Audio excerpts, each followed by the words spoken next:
Assalamualaikum warahmatullahi wabarakatuh. Selamat pagi para netizen di mana saja Anda berada. Salam opini rakyat.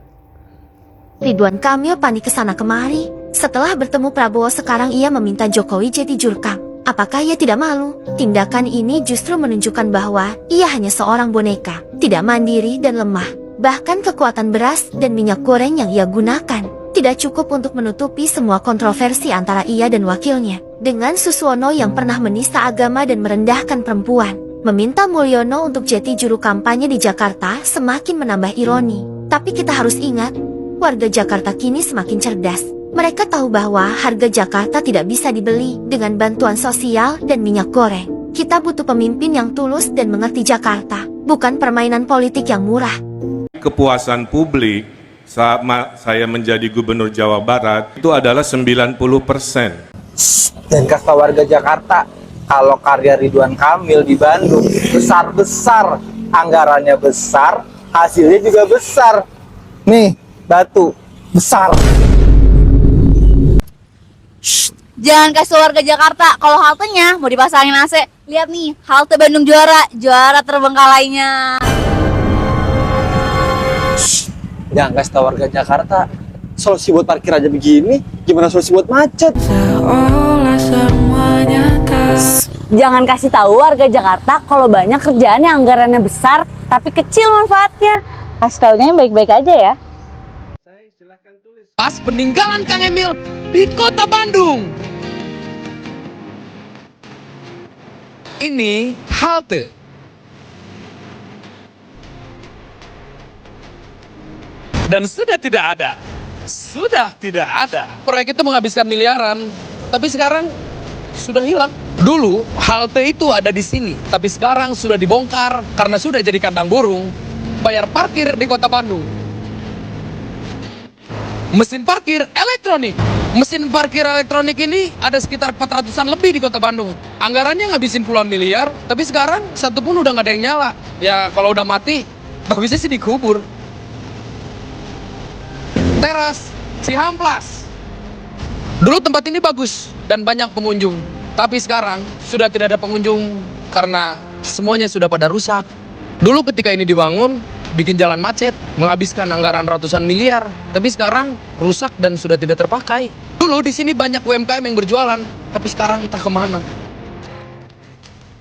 Guys, sekarang kita akan bahas soal program PIPPK di Kota Bandung. Program 100 juta untuk Lembaga Kemasyarakatan Kelurahan atau LKK. Iya, dulu waktu Kang Emil nyalon wali kota Bandung tahun 2013, dia kasih janji mau kasih anggaran 100 juta untuk Karang Taruna, PKK, LPM, dan RW. Nama programnya PIPPK.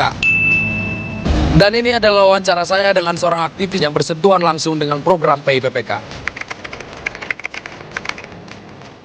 Ya, pada faktanya anggaran itu dikelola oleh kelurahan. Tapi kita mah ngajuin program yang kita inginkan. Yang kelurahan malah program yang lain-lain. Pengennya sih anggaran itu bisa dipakai untuk berusaha, tapi kenyataannya malah habis untuk dipakai rekreasi. Dengan dalih penguatan kelembagaan juga habis dipakai untuk makan minum buat rapat. Kita aja yang mau bikin usaha cuci motor untuk teman kita yang disabilitas, gak bisa pakai anggaran yang 100 juta itu. Kita malah minta bantuannya ke anggota dewan. Miris sekali sih sebenarnya.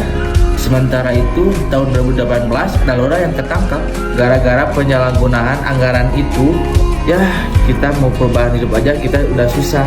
Jadi guys, mari teliti pada janji dan impian calon pemimpin, karena impian kadang tak seindah kenyataan.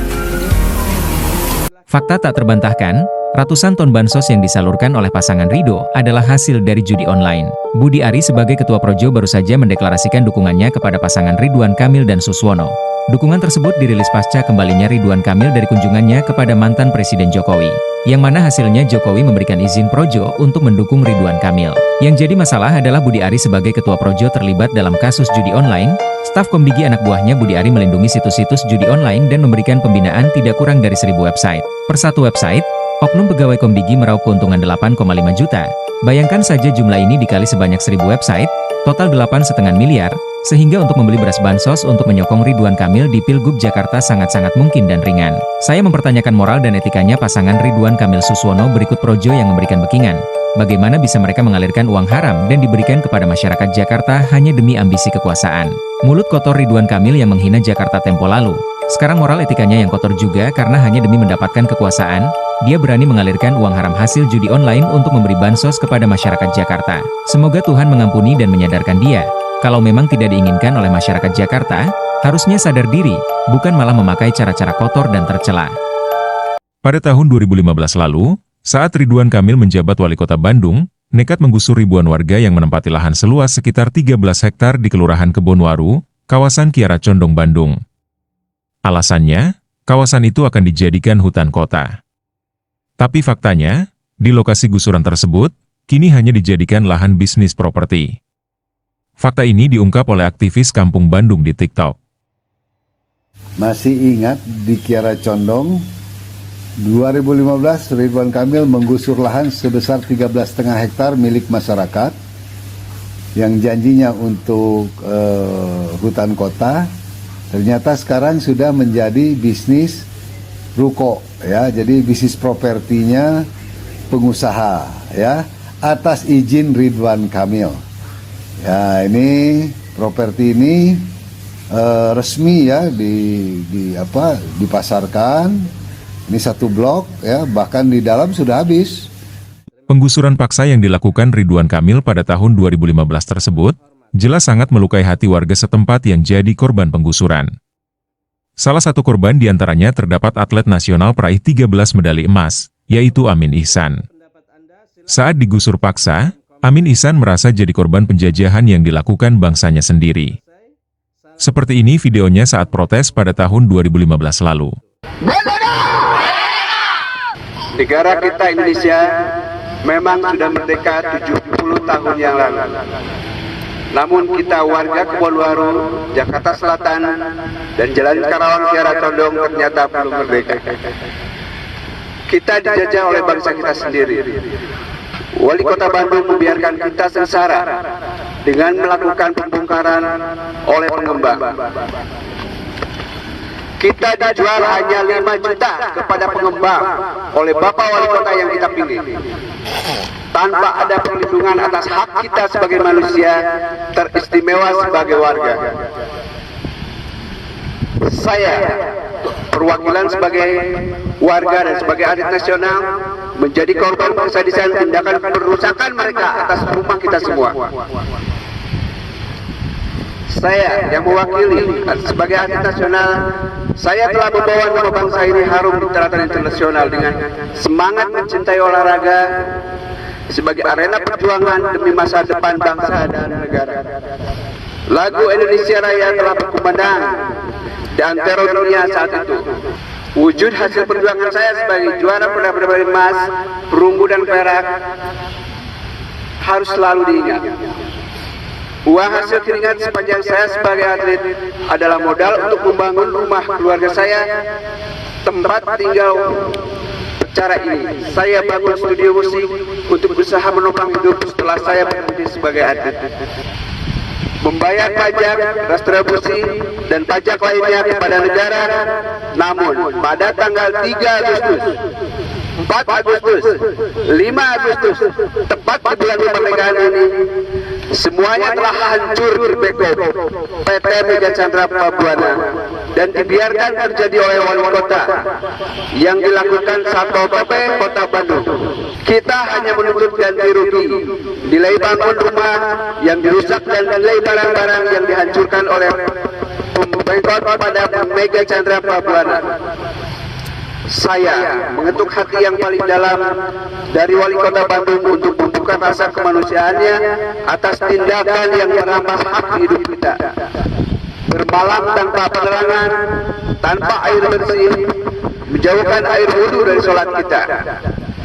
Tidur di puing-puing di bawah tenda yang tidak layak. Namun, mari kita jadikan semua derita ini sebagai lambang harga diri di atas segalanya. Hanya nyawa milik Allah yang belum dirampas oleh PT Mega Chandra dari badan kita. Kita hidup selama ini bukan jadi pengemis, bukan pemulung. Kita wajib pajak dan taat pajak.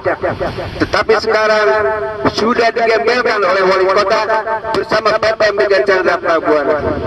Hidup Arya! Kencang! Hidup Arya! Hidup Arya! Terima kasih semua.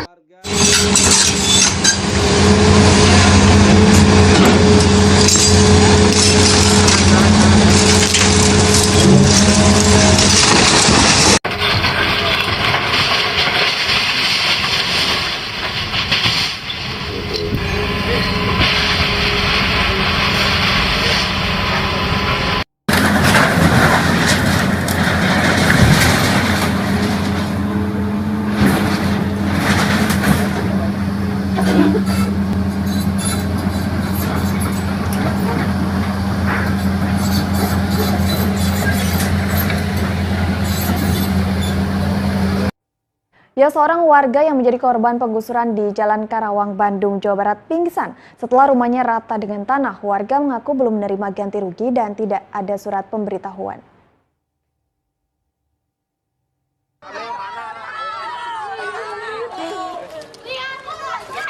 Endah, seorang warga Jalan Karawang, Bandung pingsan setelah tempatnya berteduh rata dengan tanah. Nur Endah pun akhirnya digotong oleh warga dan dievakuasi ke rumah yang belum dibongkar. Warga kesal karena belum menerima ganti rugi dan tidak ada surat pemberitahuan. Pemkot Bandung menilai lokasi pemukiman warga di Jalan Karawang dan Jalan Jakarta Selatan masuk dalam jalur hijau.